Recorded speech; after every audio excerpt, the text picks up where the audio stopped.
अरे कहाँ गिरलै टिकावा, कहाँ रे गिरलै नाथिया, कहाँ रे गिरलै नाथिया, कहाँ से गिरलै है, कहाँ से गिरलै है मच्छरदानी सूतल पियवा, कहाँ से गिरलै है मच्छरदानी सूतल पियवा।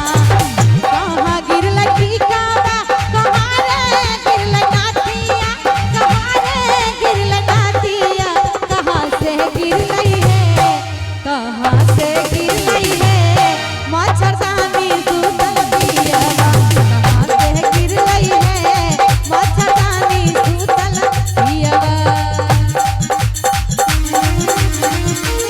और बढ़िया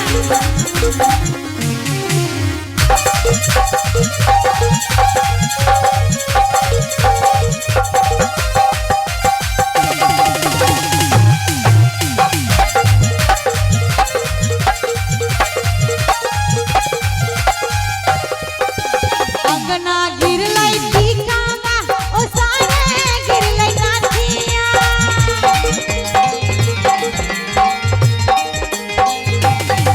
अरे अंगना गिरलै टिकावा, ओ सारे गिरलै नाथिया, ओ सारे गिरलै नाथिया, पलंग से गिरलै है।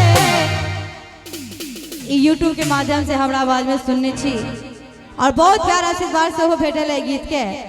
अरे अंगना गिरलै टिकावा, ओ सारे गिरलै नाथिया, अरे ओ सारे गिरलै नाथिया, और पलंग से गिरलै है, पलंग से गिरलै है मच्छरदानी सूतल